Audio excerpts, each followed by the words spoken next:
My fiancé was a golden heir of the capital's elite circle. Everyone said I was the love of his life. But before the wedding, he gave a detached smile to his group of childhood friends and said, "Don't you think she looks a lot like this dog?"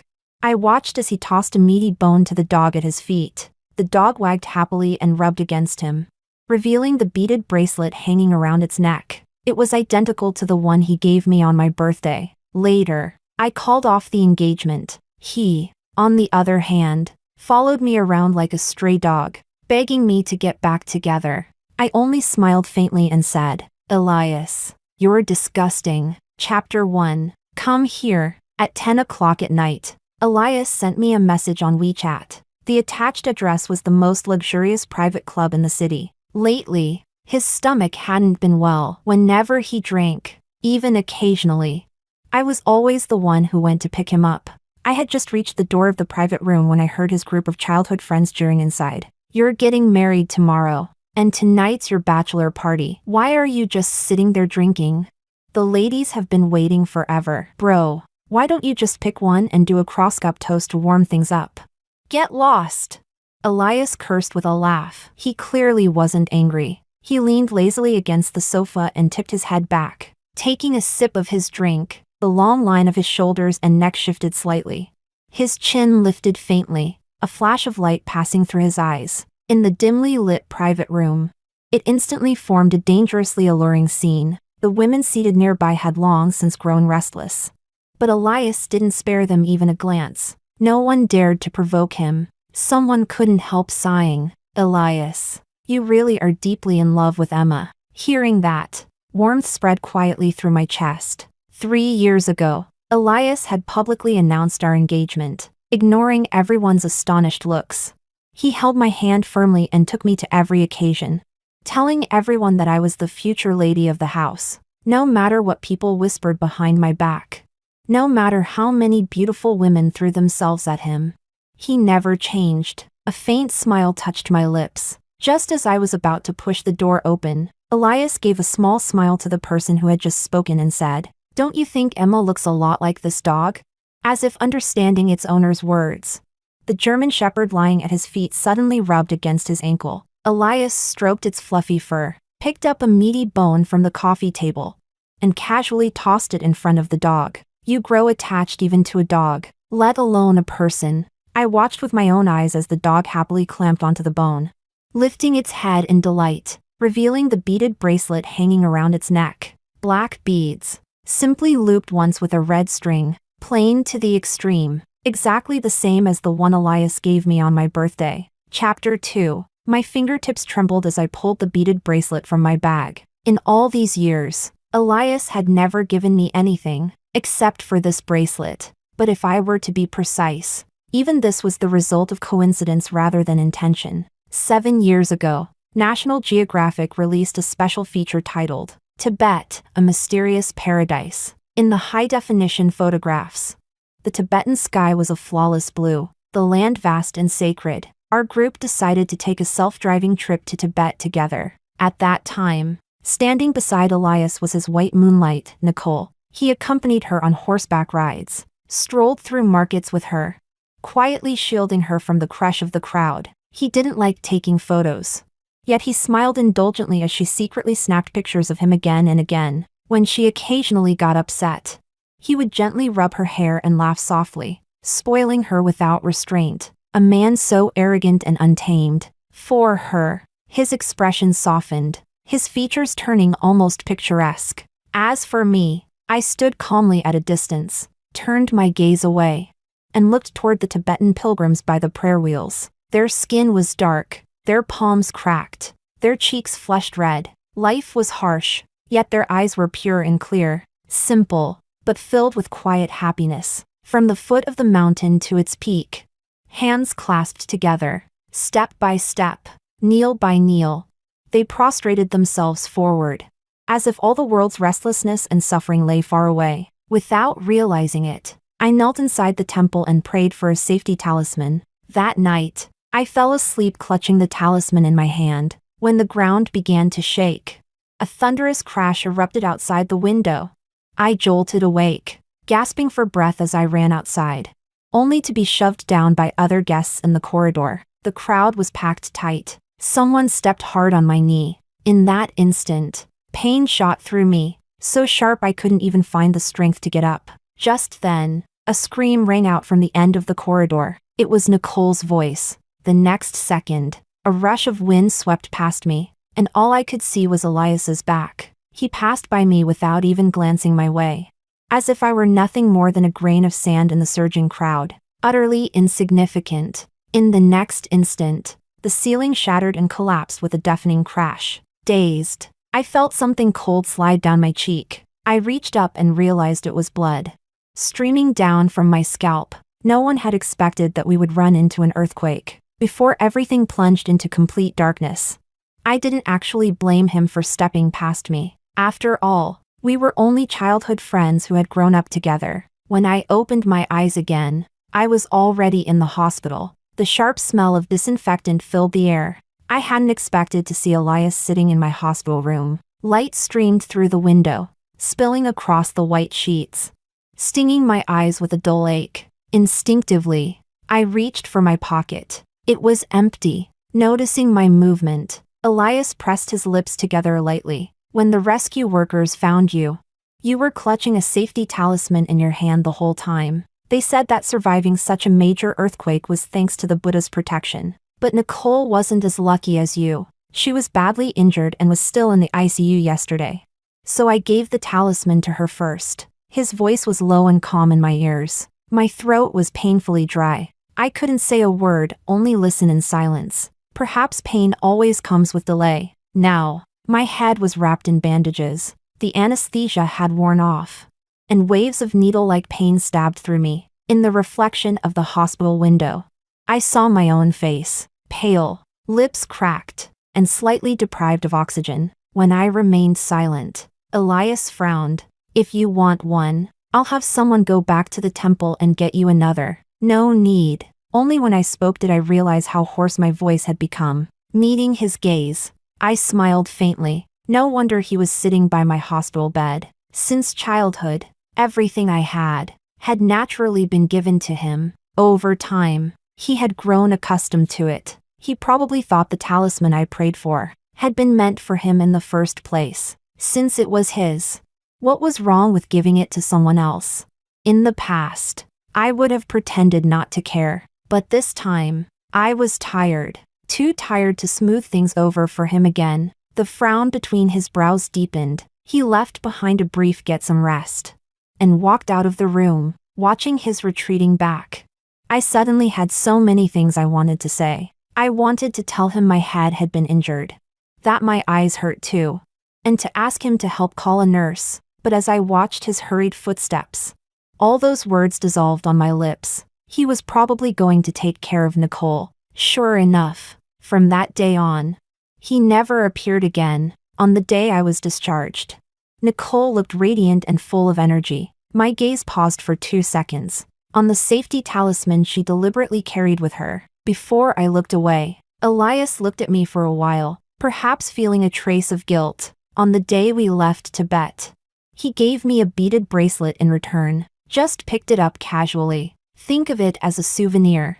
The bracelet was simple, black seed-like beads strung with red thread, tied in a dead knot at the back. Something you could find anywhere. 10 yuan a piece at roadside stalls near tourist attractions. Most likely wholesale goods from Yiwu. But I treasured it, because that day was my birthday. It was the first gift he had ever given me. In all these years, I thought that maybe there was no love between us. But at least our relationship wasn't bad. Now I see. I had overestimated myself. I lifted my eyes and looked at the German shepherd, circling around his feet, acting spoiled. My gaze was hollow. So this was how he saw me, even as his fiancée. I was no different from his dog. Chapter 3. I pushed open the private room door, perhaps sensing the presence of a stranger. The dog suddenly started barking wildly at me. His group of childhood friends stared at me awkwardly. In an instant, the atmosphere dropped to freezing point. What broke the strange tension was the sound of a phone ringing. Elias's phone lit up, vibrating slightly. The caller ID showed a name that had vanished from our lives for years, Nicole. He lowered his eyes and looked at it calmly. He neither answered nor hung up. He simply stared at those two words. As if time itself had frozen around that name, I clenched my palm tightly. Only then did the pain begin to spread, bit by bit. So he had never truly let go of the past. So these 3 years of engagement were nothing but my own delusional dream. Elias. Let's talk alone. The ringtone abruptly stopped. Like a kite whose string had been cut, vanishing without a sound, he flipped the phone face down, took a sip of his cocktail, and looked at me with a half-smile that wasn't quite a smile. Emma, don't make a fuss. The wedding is tomorrow. His lazy expression was exactly the same as always.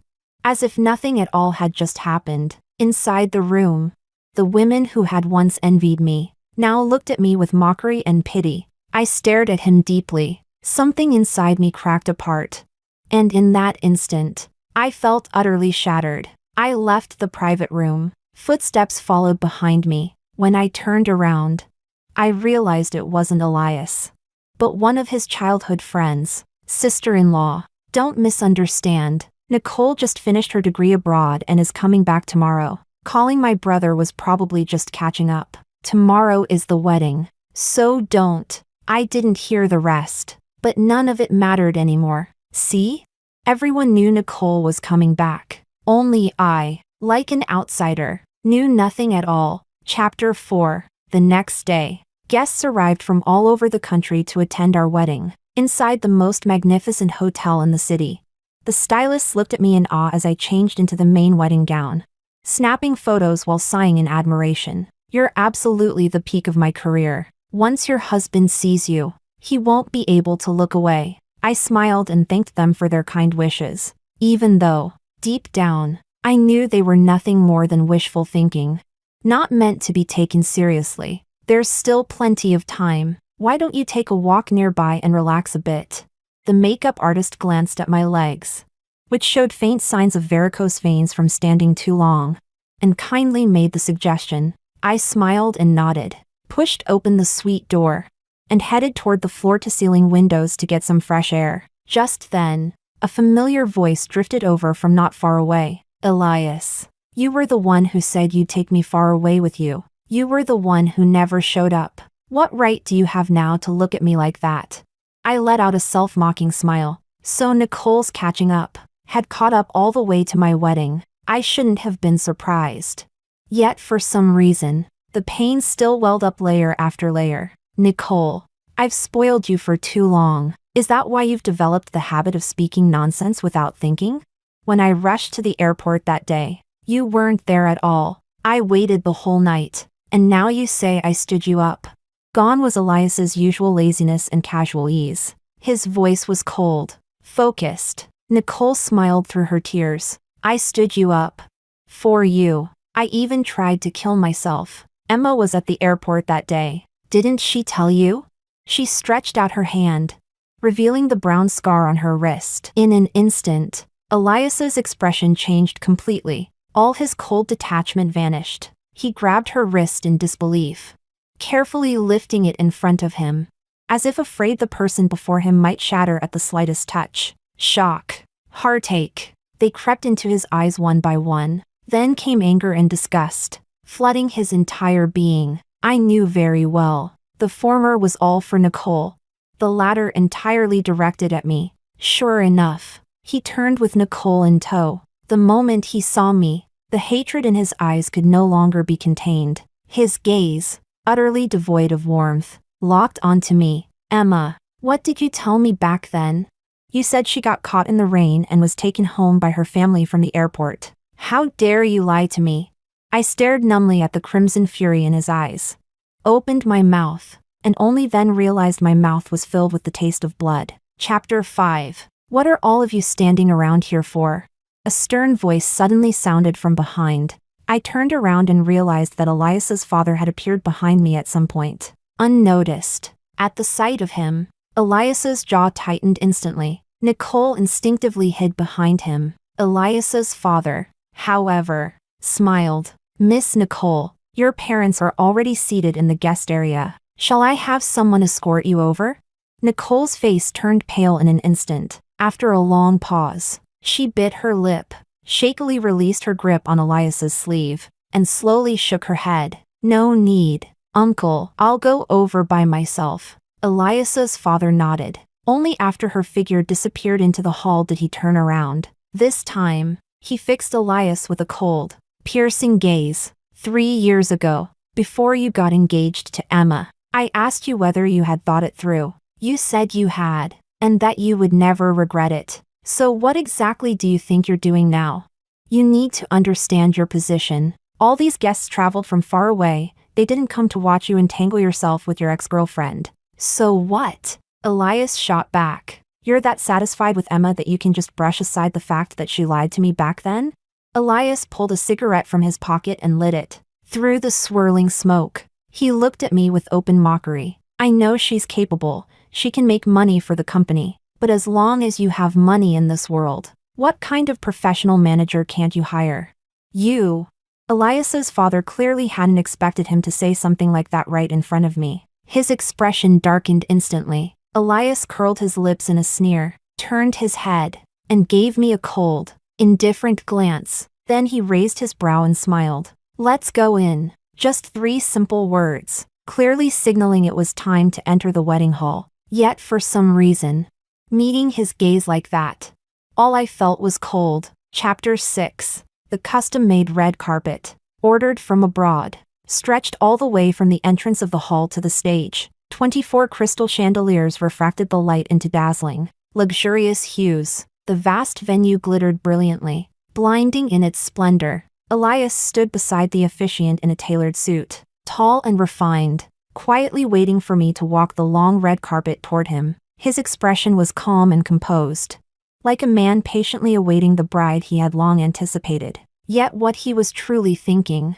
only he himself knew. Elias's father held my arm, his expression steady. Don't get distracted. Watch your step. No one questioned why there were no guests from the bride's side present, because everyone knew I had grown up in Elias's family. His home had always been my home. However, the moment Elias's father placed my hand into Elias's, the corner of Elias's lips twitched. In front of all the guests, he gave a cold, indifferent smile. I was bored back then and wanted to find someone to play with. Now, I'm tired of it. Emma, I will never marry you in this lifetime. His voice, amplified through the officiant's microphone, echoed into every corner of the venue. I lifted my head and looked at him. Below the stage, there was a deathly silence. The guests went from hushed murmurs and whispered discussions to rising commotion, shock written plainly across their faces. Elias, what nonsense are you spouting? Elias's father shouted sternly, unable to conceal his fury, but Elias merely waved his hand in mockery. Amid the glittering crowd, he leaned down and smiled at me lightly. You thought that by lying to me, you could replace Nicole? Emma, where do you get the nerve? How do you think you're worthy of being compared to her? All these years, have you really not even learned the meaning of knowing your place? With every word he spoke, my face grew a shade paler. At that moment, I felt as though I had returned once again to that hotel in Tibet. The world around me was noisy and chaotic.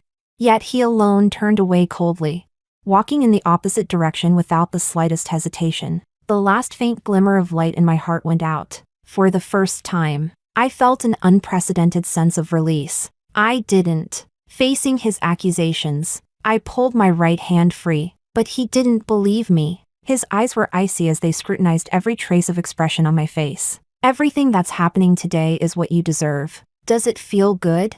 Vile and playful, mocking and contemptuous. I thought of all these years, how I had stood behind him, cleaning up mess after mess. Every night I worked overtime in the office. One message from him, and I would drive to the club to pick him up when he didn't want to socialize. I took the initiative to negotiate with business rivals, handling relationships and smoothing things over when he couldn't be bothered to inspect the global branches himself. I flew alone from place to place, organizing and compiling reports step by step. But this time, never again. I smiled at him, my expression cold and calm. Elias, actually, I'm tired of it too. Tearing off my veil. This time, I disappeared completely, one step ahead of him. Chapter 7. After leaving the hotel, I drove to Xingyue River. This river clearly divides the city into its new and old halves. On this side of the river, lights glittered like stars, dazzling and vibrant. On the other side, darkness reigned, quiet, ancient, and steeped in time, just like my life. At 6 years old, I was abandoned by my parents. Most of my memories were of struggling to survive in an orphanage. Before the age of 14, I had never eaten a single full meal. The older orphans taught me silence with their fists. An empty lunchbox taught me what reality really meant. It wasn't until I was adopted by Elias's family that my life reached its turning point. Back then, I didn't understand the depth of their power. I only knew they were very rich. Their villas stretched from front to back, connected together.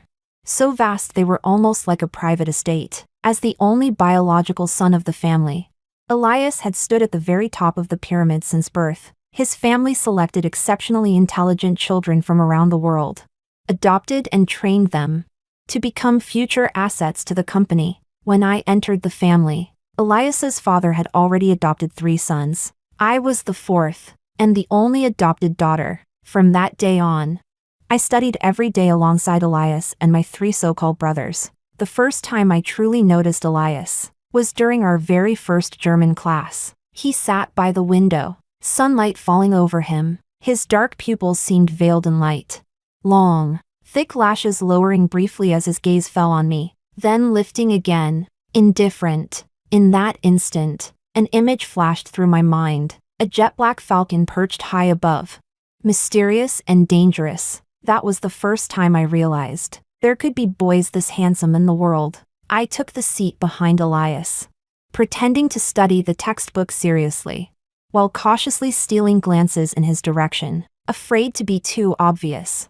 I kept my eyelids lowered, so all I could see was his long, elegant right hand. His knuckles were sharply defined, and at the tip of his little finger, there was even a small red mole. The German teacher began explaining grammar and common expressions. By the time I came back to my senses, nearly a quarter of the textbook had already been covered. Panic surged through me. The learning ability I had always been proud of felt like a complete joke in that moment. So this was the difference: elite education versus exam-oriented education. Worlds apart. So much so that I didn't even notice when the teacher left. Not until that long, graceful hand lightly tapped on my desk. The small red mole swayed before my eyes, sending my heartbeat spiraling out of control. I almost instantly looked up. The next second, Elias's flawless face came into view. He was only 16, still a teenager. Yet his gaze was deep. His lips curved into a faint, meaningful smile. As he looked down at me, daydreaming in the very first class, he said, "Emma, you don't actually think all 4 of you will still be here in the end, do you?"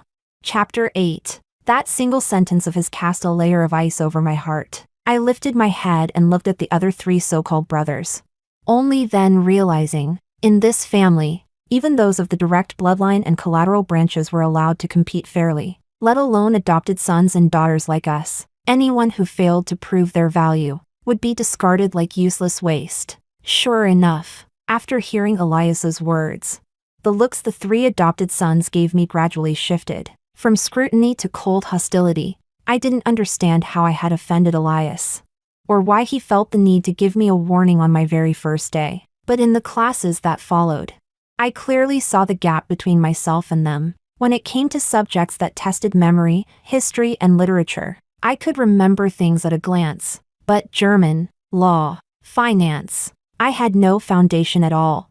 Not to mention the various physical training courses. I had to admit that people were not born equal. Elias truly was heaven's favored child, even though those 3 brothers were exceptionally gifted. 1 in 10,000.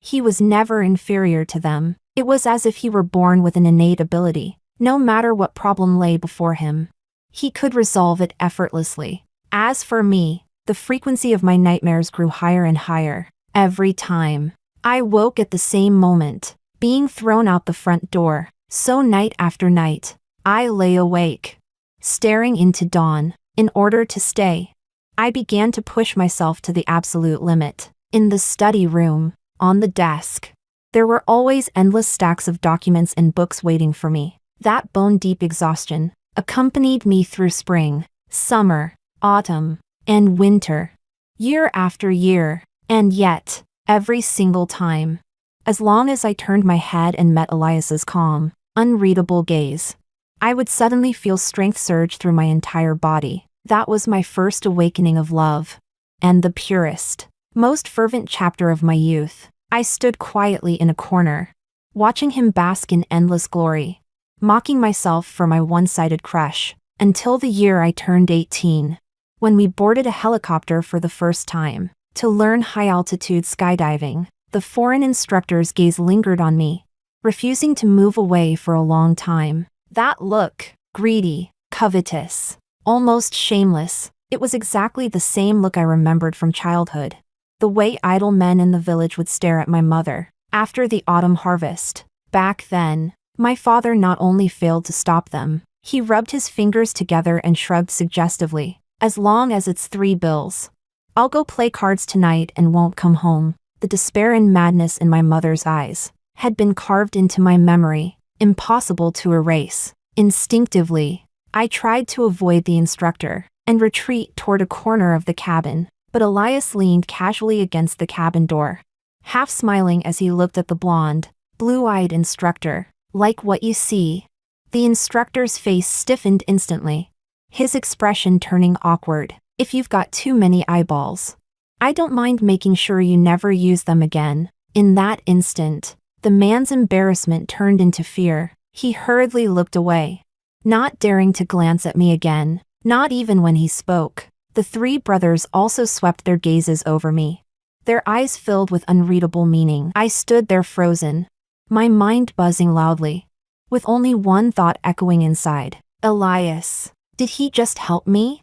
Chapter 9. Elias didn't bother with the instructor's reaction, or mine. He reached out and pulled open the cabin door directly. With a thunderous boom, the door flew open. Violent wind swept up his hair, messy yet irresistibly striking. In that instant, golden sunlight poured in through the clouds, coating his entire body in a warm glow. My gaze lingered for a brief moment before I lowered my eyes, not wanting to be noticed. But the very next second, he stepped up beside me, one hand gripping my parachute gear tightly. Nervous? The airflow was too strong. I couldn't hear his voice clearly, only barely make out the shape of those 2 words from his lips. I subtly clenched the hem of my clothes, forcing my gaze to meet his as naturally as possible. No, the word had barely left my mouth before it was torn apart by the wind. A moment later, I realized how foolish I'd been, afraid that Elias hadn't heard me.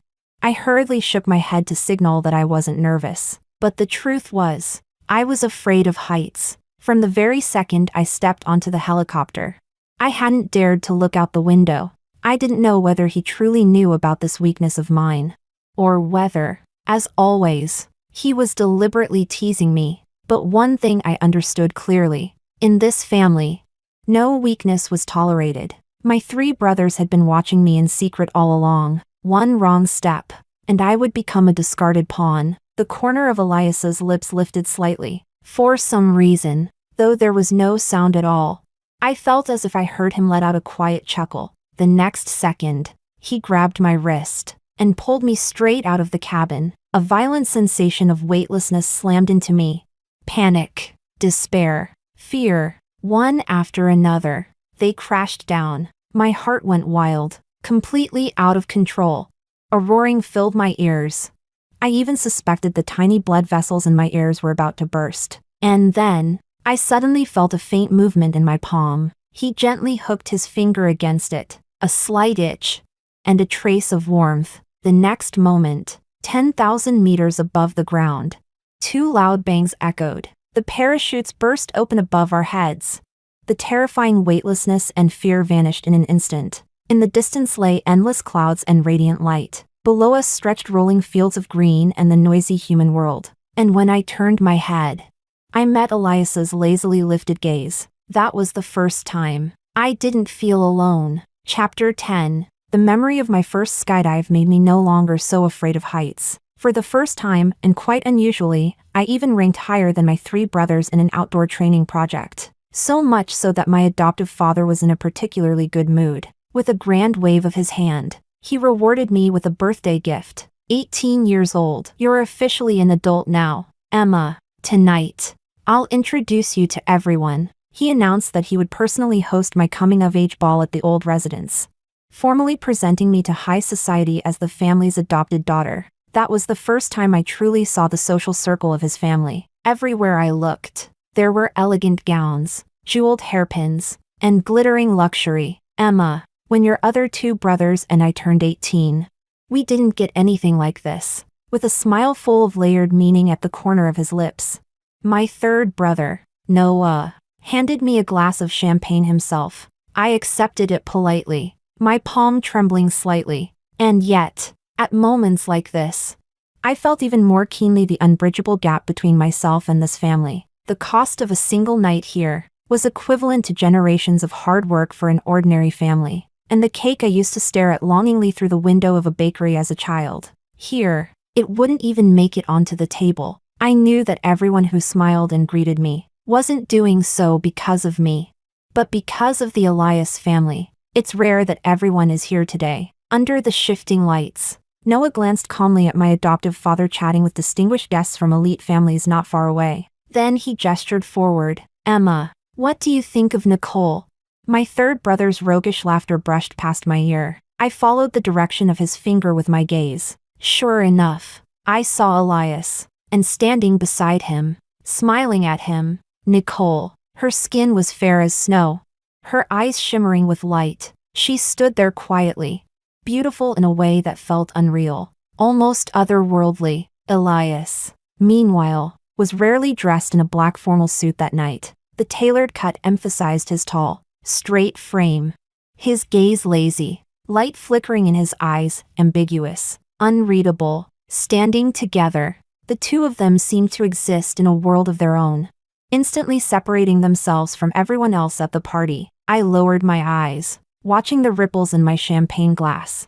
My voice as calm as ever. Miss Nicole is heaven's chosen, completely different from someone like me, an adopted child who had merely been claimed. Soft laughter came from the brothers beside me. True, but you probably don't know yet. She's not only the precious jewel of her family, she's also Elias's one and only. They just made their relationship official recently. My 3rd brother cast me a leisurely glance before turning away with a smile. When the clock struck 8 in the evening, the guests who had been exchanging pleasantries instinctively lowered their voices and looked in my direction. As the main character of the night, my adoptive father had long announced that Elias and I would dance the opening dance together. However, amid the shifting lights and countless gazes, Nicole quietly tugged at Elias's sleeve. Elias, let Uncle dance with Emma instead. I'll be your partner. My adoptive father raised his eyebrows slightly, clearly not expecting such a small interruption,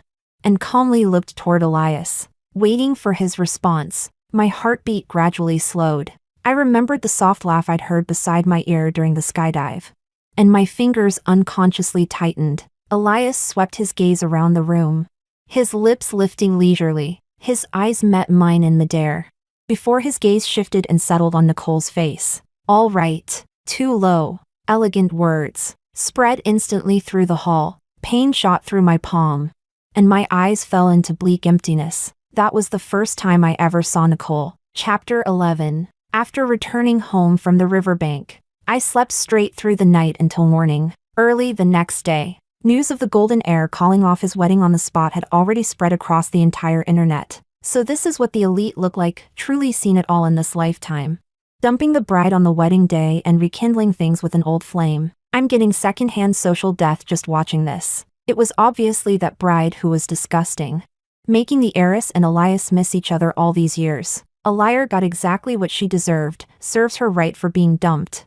As public opinion fermented, it spread wider and wider. Some people even speculated that perhaps my biological mother had some unspeakable relationship with Elias's father, which was why Elias's father had always treated me with special care. The guests who attended the wedding that night, the senior elders, mindful of family reputation, all chose to remain silent and offered no public comments. The younger generation, however, was far less calm, especially after Nicole publicly described how I had supposedly ruined her and Elias's chance all those years ago. Messages flooded into my inbox, one after another, filled with filthy insults too ugly to read. One of Elias's childhood friends even called me, Emma. What's the point of hiding and refusing to show your face?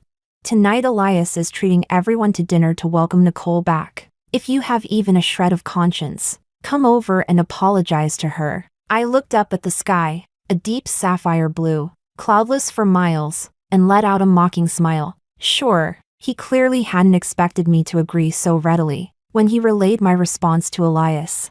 I heard a scoff on the other end of the line. I hung up the phone and glanced at the calendar. I took out an outfit from the wardrobe, changed, and put on light makeup. Elias, you say I'm a liar, but do you know what the most vicious kind of liar in this world looks like? Chapter 12. At 7 in the evening, everyone was already seated in the private room. Nicole sat in the very center, chatting and reminiscing with everyone. Elias sat to her left and handed her a glass of watermelon juice. She lowered her head and took a sip, her eyes curving as she smiled, sweet and delicate, surrounded like the brightest star in the sky. The way the two of them sat there looked no different from how they had appeared at my coming-of-age banquet years ago. The moment I stepped inside, everyone unconsciously wiped the smiles from their faces. Nicole looked in my direction after a long pause. She lifted her slender, delicate chin slightly. Emma, what happened back then is already in the past. I know you had a hard life growing up, so you're always unconsciously trying to take what belongs to others. I won't hold it against you. Raise a glass and toast me, and I'll accept your apology. We'll see each other around in the future. No need to make things awkward. See?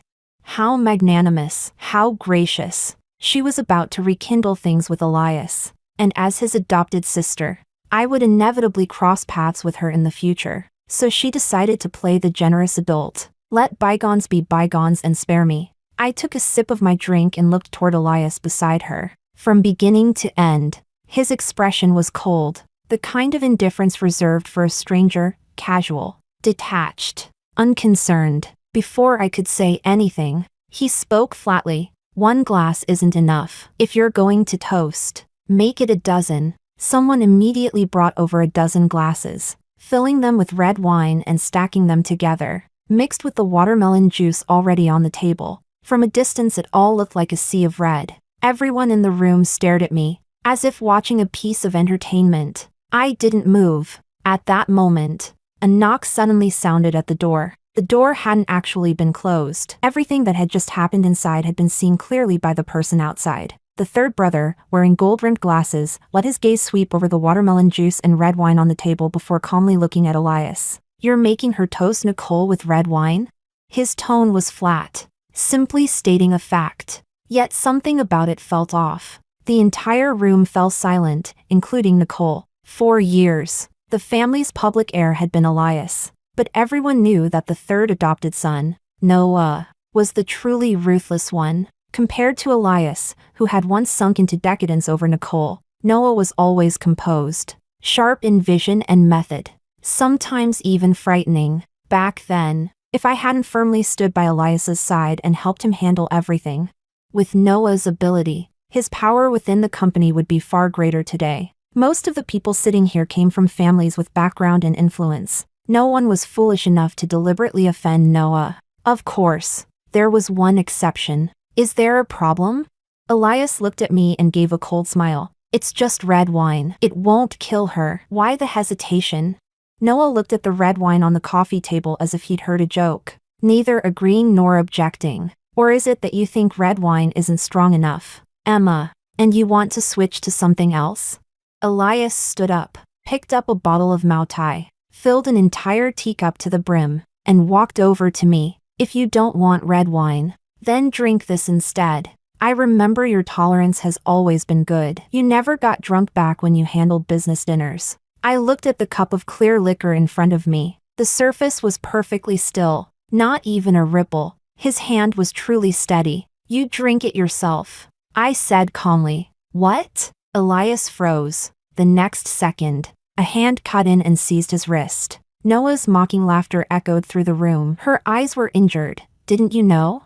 Hesitating? She can't even tell red wine from watermelon juice. How exactly is she supposed to toast your precious young lady? As soon as the words fell, Elias stiffened, but quickly, his brows furrowed, and he returned to his usual expression. Eye injury? What new trick is this now? Emma, you lie so easily these days? This time, before Noah could speak again, I took the cup from Elias's hand. Then, without hesitation, I poured it straight over his face. He stared at me in disbelief, forgetting what he had been about to say. Under everyone's stunned gazes, I said calmly, retinal damage, optic nerve atrophy, color perception disorder, acquired color blindness. Elias, I haven't been able to see colors for a very long time. He had never noticed, not even after 3 years of engagement. In that moment, I finally saw panic and confusion flash through Elias's eyes. But so what? None of it had anything to do with me anymore. I can't tell watermelon juice from red wine, and I can't see blood either. Blood is red, but my world has only black and white. I turned my gaze to Nicole. Her panicked expression, in everyone's eyes, looked pale and ridiculous. I never lied. 4 years ago, when you were supposed to go abroad together, it was raining that day. When I arrived at the airport, all I saw was Nicole completely soaked, her clothes sticking to her wrist. Nicole immediately forced a smile. So that's what it was. Just a misunderstanding. The word misunderstanding. I had heard it too many times. Far too many. I shook my head and continued. But I think Nicole's wrist cutting back then wasn't very deep.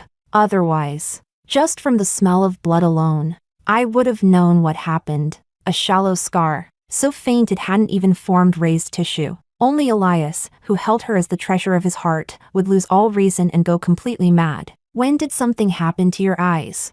Why didn't I know anything about it? His long fingers trembled slightly. I heard Elias's voice, filled with pain and confusion. Pain? How ridiculous. At this point, why pretend to care?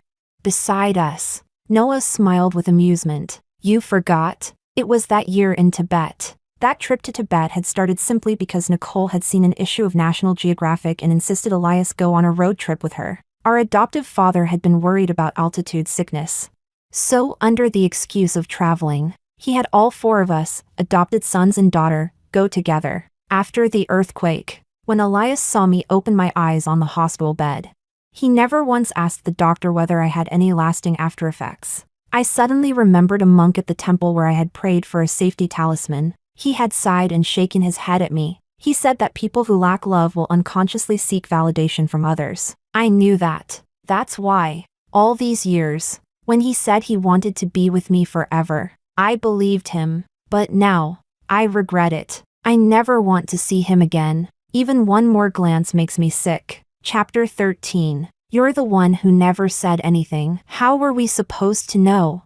Nicole met the subtle looks around the room, her voice suddenly rising, agitation breaking through the elegance she had maintained earlier. That day, my family went to the airport with me, took me away, and later forced me to go abroad. I calmly cut her off before she could continue. Miss Nicole, did you slash your wrist so hard it damaged your brain?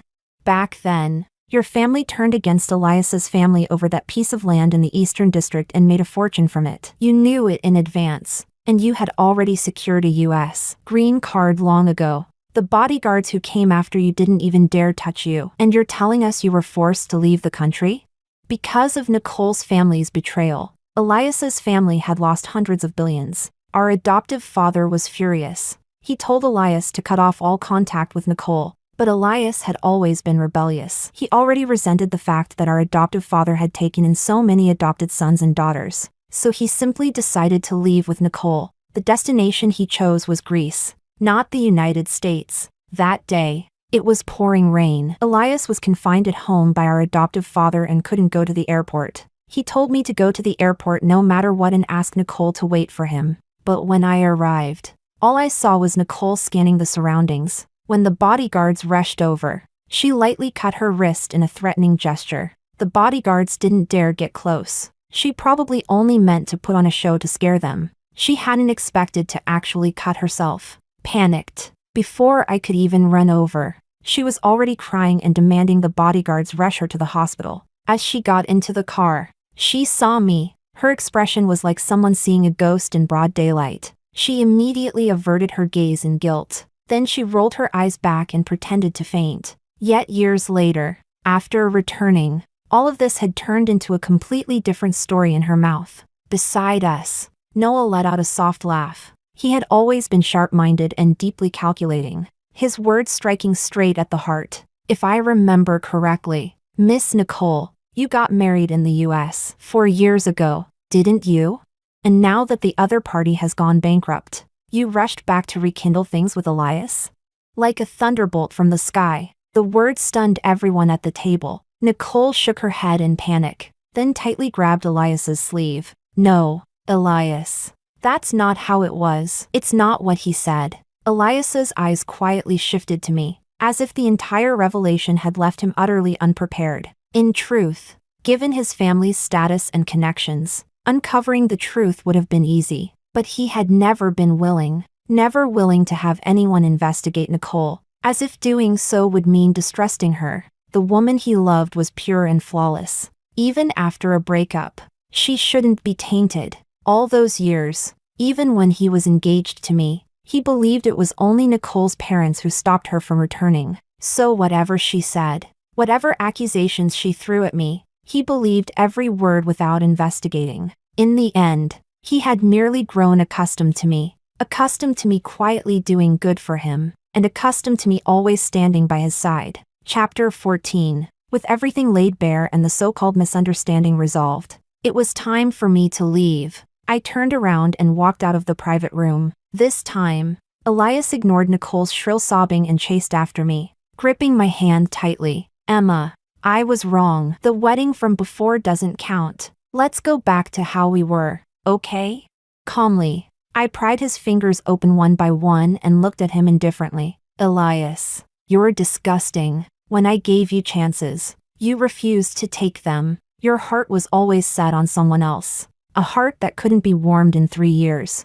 Eyes that always looked down at me from above. They were never warm to begin with. Now that I'm leaving, you regret it. It was my fault. I won't trust anyone else anymore. Emma, from now on, I'll only look at you. He grabbed my wrist again. I shoved him away hard with both hands. In his painful, desperate gaze, I smiled faintly. Elias, I don't want you anymore. Once the light in my heart went out, it would never light up again. Elias, right now, I just want you to get lost. The farther away, the better. He shook his head. In those eyes that had always been so certain, there was now only chaos. At the end of the corridor, I saw Noah's amused gaze. I walked straight past him, without the slightest hesitation, and left. I knew that rather than helping me today, Noah had come specifically to stir things up. After all, for all these years, it had been me who fought for shareholder support for Elias inside the company.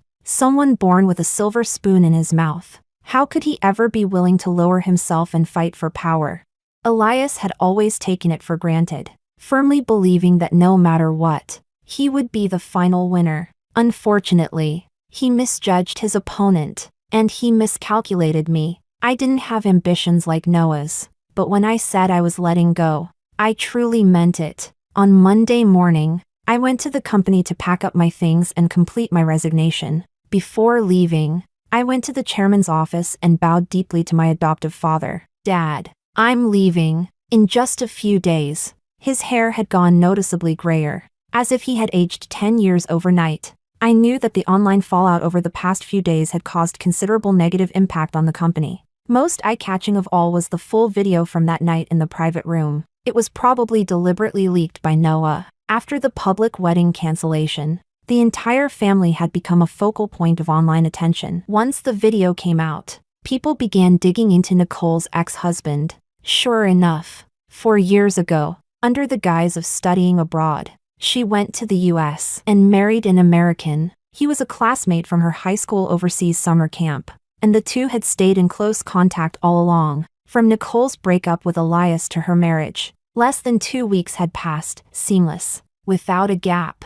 Unfortunately, this year's financial crisis swept across most of the United States, and the man went bankrupt. Nicole divorced without hesitation and rushed back to China. Those who once praised Nicole's true love were now raging online, and the cyberbullying against me completely reversed direction. The ex-fiancée is really tragic, running the family business for her future husband while being framed and humiliated. So much money spent, and this is the heir they raised? The shareholders must be crying. Better to step aside and let someone capable take over, otherwise the entire fortune will be ruined. I assumed my adoptive father had seen all of this. Some of it was probably Noah's doing, and some may have come from other branches of the family. After all, the Elias family creed was simple: the capable take the position, as long as it benefited the family business. Even the adoptive father couldn't stop others from rising. But people, after all, have private feelings. 3 years ago, when my adoptive father suffered a heart attack, I rushed him to the hospital in time and saved his life. Standing by his hospital bed, I agreed to marry Elias and do everything I could to secure his position as heir. Now that I was leaving, those burdens would fall back onto Elias himself. Whether he rose to unimaginable wealth or slowly declined, I no longer cared. I was grateful for my adoptive father's years of care and cultivation. But after all these years of exhausting myself for the company, it was enough. Emma, where do you plan to go?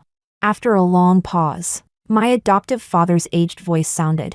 I shook my head. I haven't decided yet. In truth, I had already decided. I just didn't want to have any further ties with this family. Chapter 15. When I left the city, Nicole called me. She cried hysterically, begging me to help explain things for her online. Not only had people on the internet dug up her ex-husband, they had started cyberbullying her as well. Some even went to her company's entrance to throw buckets of filth. Her family had already been suppressed for years by my adoptive father because they had stabbed the Elias family in the back then. This incident became the final straw that broke the camel's back. Many business partners terminated their cooperation one after another, and the company's market value evaporated by tens of billions overnight. Now she couldn't even step outside without being chased and cursed at. She was nothing like the pristine, untouchable heiress she once was. I didn't listen to her crying till the end. I hung up directly, blocked her, deleted my account, one clean sweep. Some people are truly strange. When the entire internet was surrounding me, calling me shameless, she looked completely justified and indifferent. But when it happened to her, she couldn't accept it at all. Someone like that really was a perfect match for Elias. A month later, I opened a bookstore in Hua City, up north. Right next to the bookstore was a university district. I realized that I had started to like the atmosphere there more and more. Groups of college students walking together, chattering non-stop, full of vitality and youth. On their faces, there were no schemes or hidden knives behind smiles, only carefree joy and bright spirits. Watching their pure, radiant expressions day after day, I seemed to become happier as well. The campus access wasn't strictly controlled. Whenever I had time, I would stroll around inside, have breakfast in the cafeteria, drink a cup of soy milk, breathe in fresh air under the morning light, watch some students sprint toward classrooms just before the final bell rang,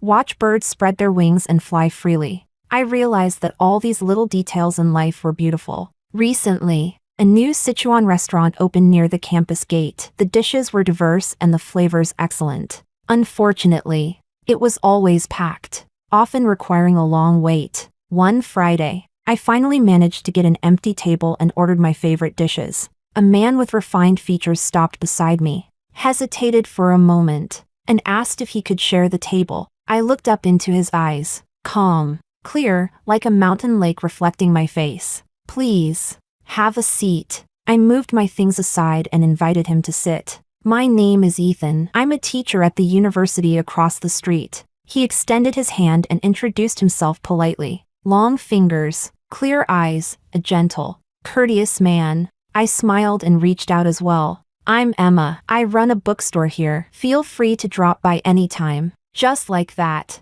we hit it off instantly. Later, I discovered that our tastes were very similar. We both liked shredded pork in garlic sauce, boiled beef, and spicy poached fish. He often took me to other small eateries near the campus. Sometimes, I would brew a pot of coffee, and we would sit together in the bookstore, basking in the sunlight, spending leisurely afternoons. Later on, I often noticed students secretly taking photos of us. Our pictures were posted on the campus forum. The comments were filled with crying emojis from female students shouting, "Heartbroken."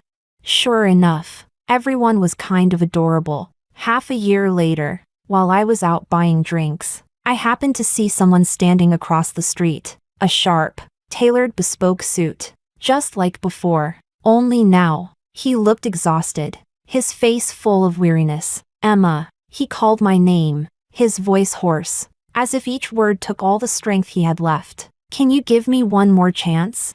He looked up at me, staring fixedly, as if the whole world contained only me. Those deep, quiet eyes were now bloodshot, like a stray dog that had lost its way. I knew that during this time, he had been fighting fiercely with Noah. The internet was full of news about the company, but none of that had anything to do with me anymore. Whether it was him or that family, I had already left them in the past. I walked past Elias without hesitation. Back in the bookstore, Ethan was helping students check out. He casually wrapped an arm around my waist and looked toward the other side of the street.